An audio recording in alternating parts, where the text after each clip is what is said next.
This is Grandmaster Gregory Kaidanov with a new video. The theme of our today's video is the power of the center.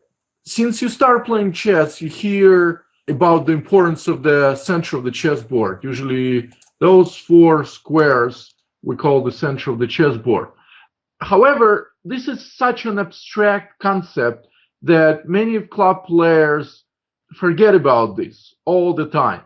So I decided today to show you one game where the center plays a big role throughout the game, and will be other moments, very interesting moments as well. But hopefully after this game, you will understand more why the center of the chessboard is so important. Okay, so this game was played in the candidates tournament for FIDE World Championship. And Boris Gelfand played English opening. The idea of this moves order, more often white puts his knight on c3, but the idea of this moves order is that white tries to avoid systems when black plays bishop to b4. So Karpov, being a player who likes very clear plans, opts for bishop g5. By the way, e4 is not so good in view of knight g5. So he plays bishop c5, and then just develops his pieces in a very natural way. The a6 move has a goal of preserving bishop in case of knight a4, for example. Now puts knight in the center. That's also kind of a standard move. In English, almost whenever black plays knight d4, white moves his knight away, opening his bishop and also preparing move e3. Karpov plays c6 so that he can develop this bishop later on, and Gelfand gets some space. Bishop goes to f5, e3, knight e6, knight f3, protecting the pawn on d3. Black plays h6. The idea of this move is also to preserve the bishop. In case of knight h4, black has possibility to play bishop h7. White plays queen b3, queen d7, rook a d1. Okay, so up to this point, everything is more or less natural, pretty much except with moves like a6 and h6, which are kind of typical for opening / early middle game positions. Bishops are a little bit better than knights in those situations, and so Karpov at this point doesn't want to trade them. Except those moves, almost every move black developed a piece, or like in case with knight d4, put his knight in the center. Now he plays bishop g4, which is also kind of a natural move. The idea is to pin this knight, and the threat is maybe knight g5. White cannot play h3 because after bishop takes, knight g5, black simply wins this pawn because he also attacks the bishop. So white played rook d2, getting rid of the pawn, and Karpov, who is in general very consistent in terms of his chess style, so he's a great prophylactic player, which means he's always first and foremost oriented toward stopping the opponents from his play. And like in this position, white doesn't have any immediate threats. He looks at his pieces and asks question, which one of my pieces is on the game and how can I improve it? In this particular case, this rook obviously is at the original square, so he plays rook a d8, putting this rook in the center. White plays rook c1, and also doing the same thing, bringing the last rook into the game. And now, finally, Karpov plays a move which, by the way, was dubious, maybe, if we're talking about grandmaster chess. But at the same time, it's very Karpovian move in the sense how he takes the issue of the center. So he takes a knight and plays d5. And obviously, the idea of this move is to build a strong pawn center. Gelfand takes, but later in his notations, Karpov thinks that maybe playing knight g5 right away would be a little bit better, and I agree with him, because After this, Gelfand plays knight a4, and now, since both white bishops are positions on those long diagonals, white has some pressure on this white center, and this position is kind of a reminiscent of some hyper-modern openings, like radio opening or Grunfeld defense. So one side allows another to build upon strong center, and now it tries to attack it. Karpov played d4, and white played knight to c5, trying to trade one of pieces which protect the center. In one of my videos, I addressed the issue of trading, or maybe it would be fair to say premature trading. And here as well, we can see the move which not many club players will make. I'm sure the first move which comes to your mind is probably some kind of a trade on c5, knight takes c5 or bishop takes c5. It's very hard to tolerate this knight. However, in both those cases, white would make a concession. For example, knight takes c5, b takes c5, the pawn is under attack, and if you play a move like rook b8, after pawn takes, this is also a very weak pawn, and maybe after rook c4, black actually will lose it right away. So Karpov ignores this knight c5 move and simply moves queen away. It takes a lot of guts because the pawn on b7 is under attack. However, after knight takes b7, black has d takes c3. All of a sudden, this bishop is very strong, and so white is in trouble. So white cannot do that. Therefore, Gelfand continues to maintain the tension. He plays, actually, would be a good exercise for you to look at the position and ask the question, how can white improve the position? Look at all white's pieces and find one which you can improve. And the answer is rook on d2. Obviously doesn't do too much. So Gelfand plays rook dc2, putting this rook on the open file. And here comes the most interesting moment in the game. I recall one conversation I had with the late Grandmaster Lev Pologaevsky many years ago. This was 1993. We're coming back from the tournament in Groningen. And on the train ride, Pologaevsky kept talking about how he admires Karpov for his complete lack of dogmatism. At this moment, I didn't quite understand what exactly did he mean, and only later, when I did a big study of Karpov's games, I knew much more about what Pologaevsky meant. Basically, Karpov, who is a huge natural talent, I mean, obviously it would be ridiculous to say that Karpov didn't study chess. He studied chess very hard. However, if you compare to, let's say, Kasparov, he didn't put as many hours, especially when he was younger. And therefore, a lot of decisions he makes are not based so much of knowledge, but just raw talent. He especially has very good feel for certain moments in the game. And again, Pologaevsky specifically mentioned that. When you, like, for example, when you get a feel to change the course of the game, for example. And that's exactly such a moment. Black to move, and he comes under significant pressure. White has a bishop pair, strong pressure on this black center, and Karpov clearly felt that if he doesn't choose something dramatic, he's just going to suffer in much worse, maybe even strategically lost position. And he finds a way to make position sharp. So first he trades on e3 and obtain counterplay. That's a crucial thing. So he takes on e3, and now he plays a move which you don't see very often in Karpov's games. So he likes really to stick to those positional decisions and not create unbalanced situations. But at the same time, the person who knows very well when he comes under pressure, and he knows that he can't change the course of the game by normal means. So at this point, he makes a sudden change and plays this amazing move, e4. sacrificing a pawn, but trying to get some counterplay. So the pawn sacrifices itself under three possible captures. White can check with a knight, with a bishop, and with a pawn.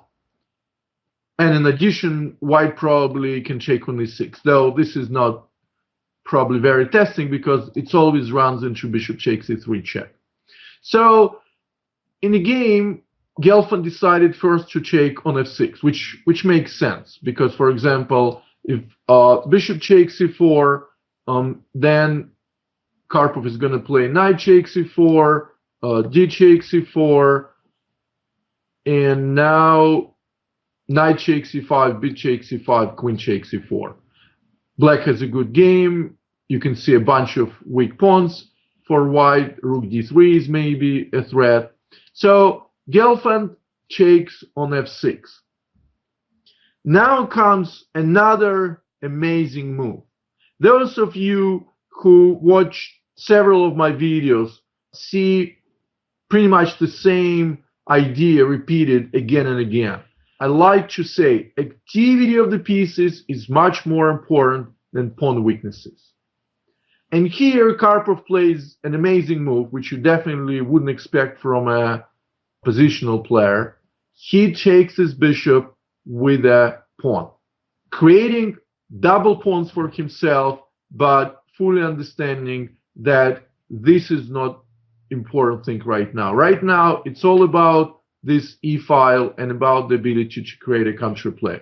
So Gelfand took with a bishop on e4, knight g5, the move which we knew is coming, and Gelfand played bishop takes b7. There were other options, but in all cases, black is gonna have counterplay.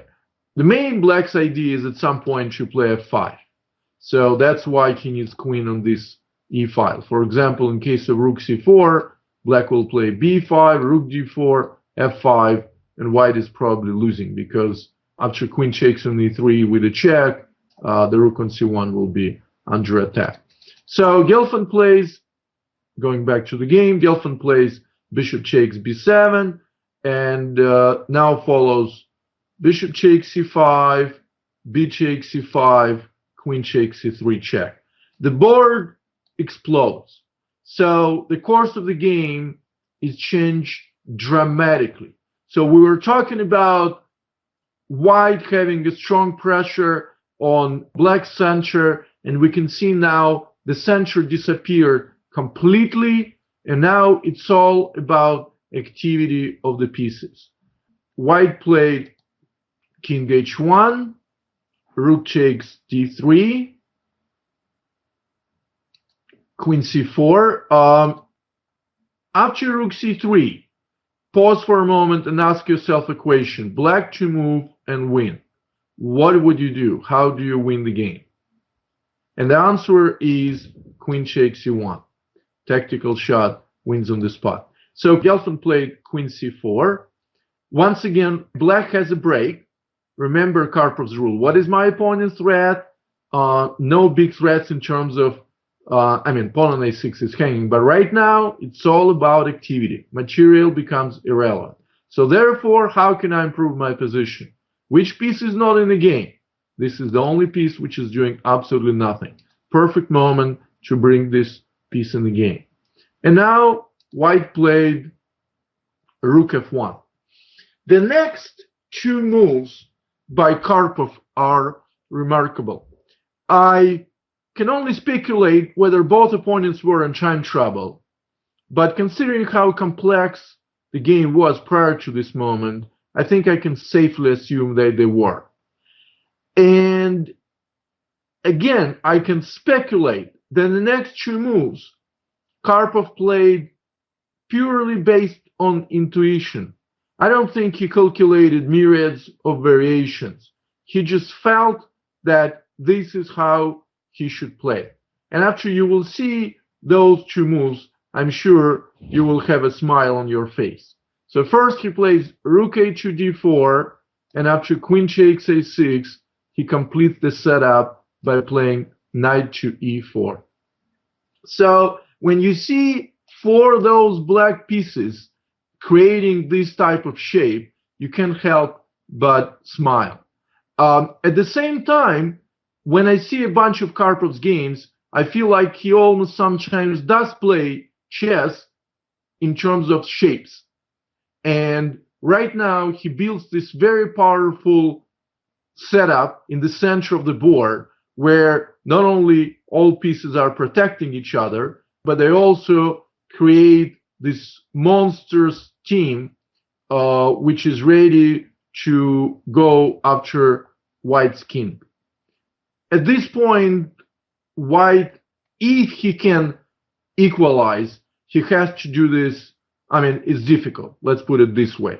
So after the game, in his analysis, Karpov shows that, yes, White could equalize, but it definitely was not easy.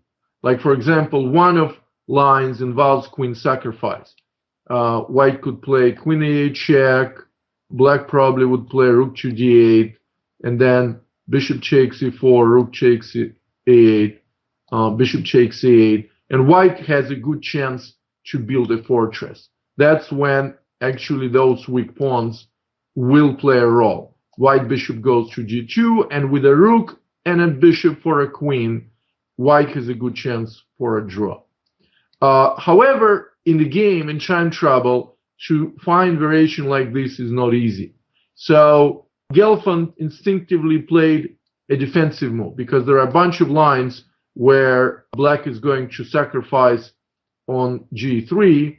So Gelfand played rook g2. And now comes the final attack. Rook d1, bishop takes e4, queen takes e4, queen takes f6. And once again, please pause and think which move would you play here as black. And remember about the theme of our today's video, the power of the center. And the move which Karpov makes is queen to d5. Queen amazingly well placed in the center of the board in the endgame when the board is empty for most part, because it controls a lot of squares. And once again, players like Karpov don't need to calculate too many lines. It just feels right. I mean, obviously, tactically, this move protects f7, but there is another idea. Black is simply threatening rook takes f1, followed by rook d1.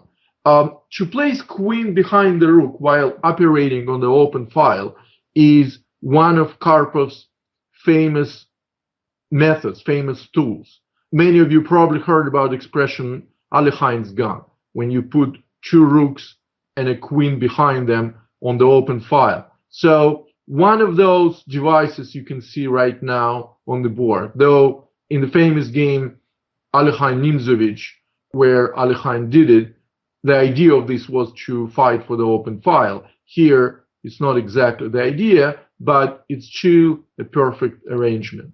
And in few moves, basically, black creates an attack on the king, and in this position, Gelfand resigned because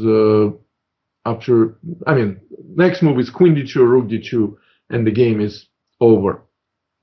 So very, very interesting game, and you could see how strong grandmasters make their decisions sometimes without calculating too many variations, but having a feel for the center. Because the reason why the center of the chessboard is so important and why it's important to put pieces there is because when your piece is in the center, it could easily be transported on the either side of the board. It controls biggest number of squares when it is in the center, and we could see the power of this queen, for example, when you protect f7 and attack d1 and attack g2. So try to think about this as much as you can during the game.